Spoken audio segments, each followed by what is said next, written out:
Hello, this is Nicola from Nicola's Book Club. Today I'm going to read you an extract from the book The Bleeding of the Stone by Libyan author Ibrahim al-Koni. I'm going to read the chapter 10. It's called The Secret Word.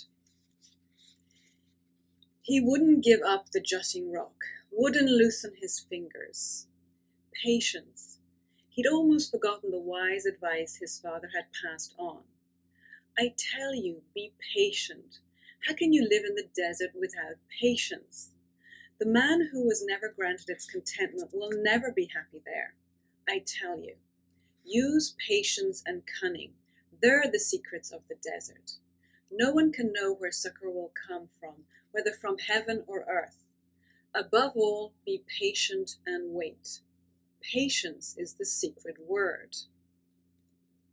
Evening came and darkness took hold. He tried repeatedly to swallow, but there was no spittle. His strength was quite used up, his arms growing slow and heavy in their movement. He gathered all his strength into his hands. He gathered the hidden strength the desert, over all those years, had planted in his heart. A man's strength isn't in his body, it's in his heart. As evening fell, he began to resist with his heart. His heart granted him wakefulness. He opened his drooping eyes and sucked more blood from the wounds on his arms. When there was nothing left to suck, he bit into his hands with his teeth to suck more blood and moisture. The darkness and silence were crueler than the chasm. He listened to the silence, trying to hear the Jinn speaking together. Where were those good Jinn who loved at other times to talk so loudly together? Why didn't they come and save him, or at least keep him company and banish this desolation and the blackness of the pit? You concourse of Jinn, he thought, where are you? But the Jinn gave no answer, not even the smallest murmur. They didn't come that night. The goats had run off. They'd go back to their home in the caves if wolves didn't strike them down first. The poor old woman, what would happen when she saw the herd return without him? She'd die of fear. Oh God, if he should die, she'd die too. Why hadn't he thought of that before? His mind had been utterly confused. But now the strength of his heart brought clear sight, to see he was in a state crueler and more hateful than death. His mother would be on her own now until the day she was finally devoured by the wolves. She'd never survive without him. She too would pay the price of solitude, the price of freedom, the price of living apart from people and their malice. There among people was malice and humiliation. Here in the desert was freedom and death. That was why she'd quarrel so constantly with his father, taunting him for not mixing with others. She'd always known the matter would end badly, but her only weapon had been tearful protest. And now there she'd be alone, weeping in the cave, waiting for death. No, he wouldn't die. He wouldn't let himself die. He must do something to save himself from his plight. He moved his feet, striving with all his heart strength to reach the top of the ledge with his feet. He swung them above his head, but the stones and mud rolled down on him, threatening to rip off the ledge itself. In despair, he brought his feet back down. He loosened the grip of his right hand, and it dangled in the air, stiff and hard like a palm branch. He took a deep breath. The Jinn. Oh, you concourse of good Jinn, where are you? The man not granted patience had no place in the desert. But where would succor come from, even if he were to stay here in this trap for 1,000 years? God's desert was vast, and this place wasn't on the path of caravans or a place of pasture for herdsmen. And even if the miracle should happen, even if God decided to send someone to try and save him, where would you find him in this hidden spot over the bottomless pit? No hope of succor, no hope. He heard his father's voice.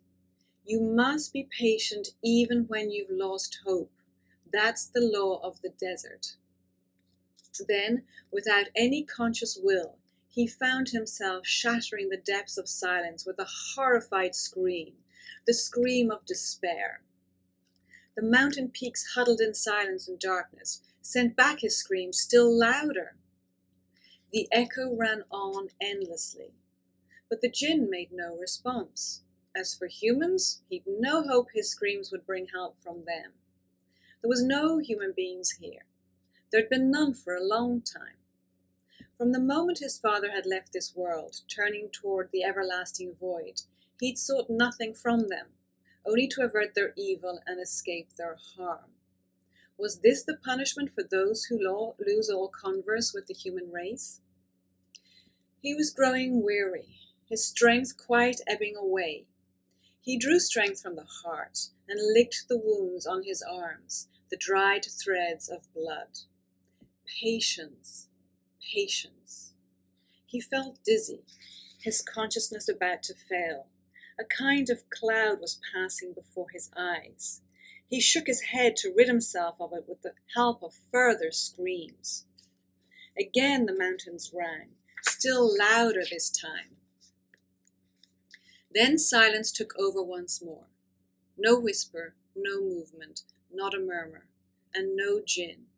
There weren't any, it seemed, on mountain peaks. Where were the Jinn? He fought drowsiness and the phantoms of fatigue.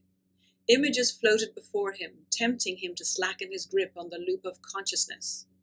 If he should faint, he'd drop into the abyss.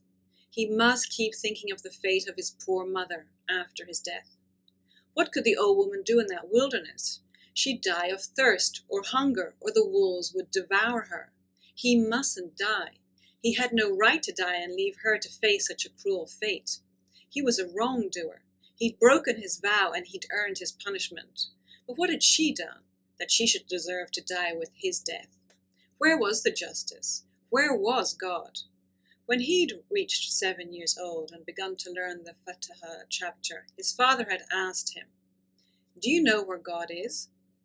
He'd pointed his finger upward and said, "In heaven." His father had roared with laughter at that. "God's here," he said, pointing at his breast. "Not in heaven." Then he'd murmured, as if to himself, "In the heart, with us, in us." He'd raised his eyes towards Asuf with a strange look, as if he'd returned after a long absence from a journey to some distant country. Then he'd whispered, "If anyone asks you, just say he's in the heart. Remember that always, in the heart." Asuf hadn't understood the words then. How could God, the Great One, the Mighty, All-Powerful One, lodge in his small heart, be imprisoned within the cage of his chest, this chest of his? Now hanging from the top of the cliff, he realized his dead father had been right. Where was he finding all his strength to endure, if not from the heart?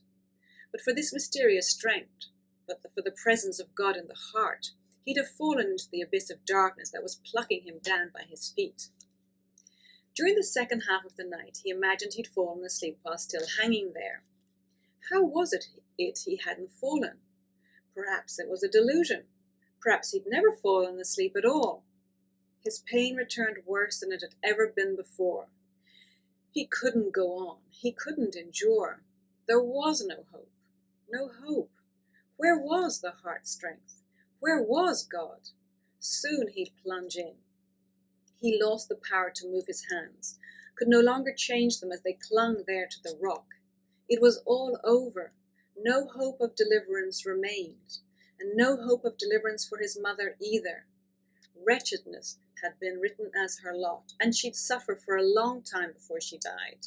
That was the worst thing, that she'd suffer before she died. He let out a deathly scream, the rattle of a choking man in the very throes of death. The sound filled him with fear, increasing his despair. He began to loosen the grip on his clenched right hand on the ledge. Soon it would all end. Pain, thirst, and the anguish at his lone mother's fate. Everything would vanish. The eternal desert would disappear. He wouldn't see the gazelles anymore. He wouldn't see the mirage dancing on the horizon. How cruel that the desert should disappear. How could he bear it, parting with the desert? The worst thing after his mother's suffering was never again to see the eternal desert merging into the vastness of God. Then he heard the sound of footsteps above his head. Was this one of death's delusions? A dying person sees what others don't see, hears what others don't hear. Slow steps, cautious, hesitant. The sound of footsteps rolling the stones as they moved on. Was it possible? Could the miracle happen? No, impossible. These were the phantoms of a dying man. Just opposite him, the horizon split in two to reveal a thread of light, the light of early dawn. There was silence for a few moments. Again he listened, hoping to hear the illusory steps. Illusion or not, they'd planted hope in his heart. He opened his eyes and couldn't believe it. Something rough touched the fingers of his stiffened hands as they clutched there on the life-giving ledge. Something rough. Was it a rope? Holding his breath, he opened his dead fingers. Clutched this thing, the rope, the rough hemp rope. Still unable to believe it, he held on with both hands, clung to it. He'd never, ever leave it. He'd cling on even if they burned his hands with fire. The rope pulled him. His head was looking over the top. He couldn't make out anything in the dark. A body was moving there in front of him, pulling him powerfully. Was it the Jinn? Still the body moved there, dragging him away from the mouth of the abyss. His chest touched the ledge, and he felt how all the mountains that had pressed on his chest had gone away at once, tumbling into the darkness of that wild, hateful abyss.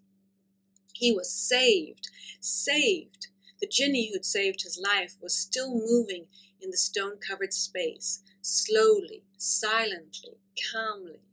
He tried to make it out in the darkness of early dawn. He closed his eyes, then opened them again a number of times, then focused at last on the patient phantom. He saw some of its features. Oh God, it was the Wadan, the same Wadan, his victim and executioner. But which of them was the victim? Which the executioner? Which of them was human? Which animal? The mighty Wadan was still now. He saw him raise that great head, crowned with the legendary horns, and face the mysterious thread that herald dawn. The faint divine glow within which the secret of life forever dwells anew. Suddenly, in the dimness of the glow, he saw his father in the eyes of the great, patient Wadan. The sad, benevolent eyes of his father, who'd never understood why man should harm his brother man, who'd fled to the desert, choosing to die alone in the mountains rather than return to men. The eyes that had chosen a cruel freedom without ever quite knowing why. From his place, covered with its greedy stones, he cried out in a choked voice as if communing with his God. You're my father. I recognized you. Wait, I want to tell you. He lost consciousness.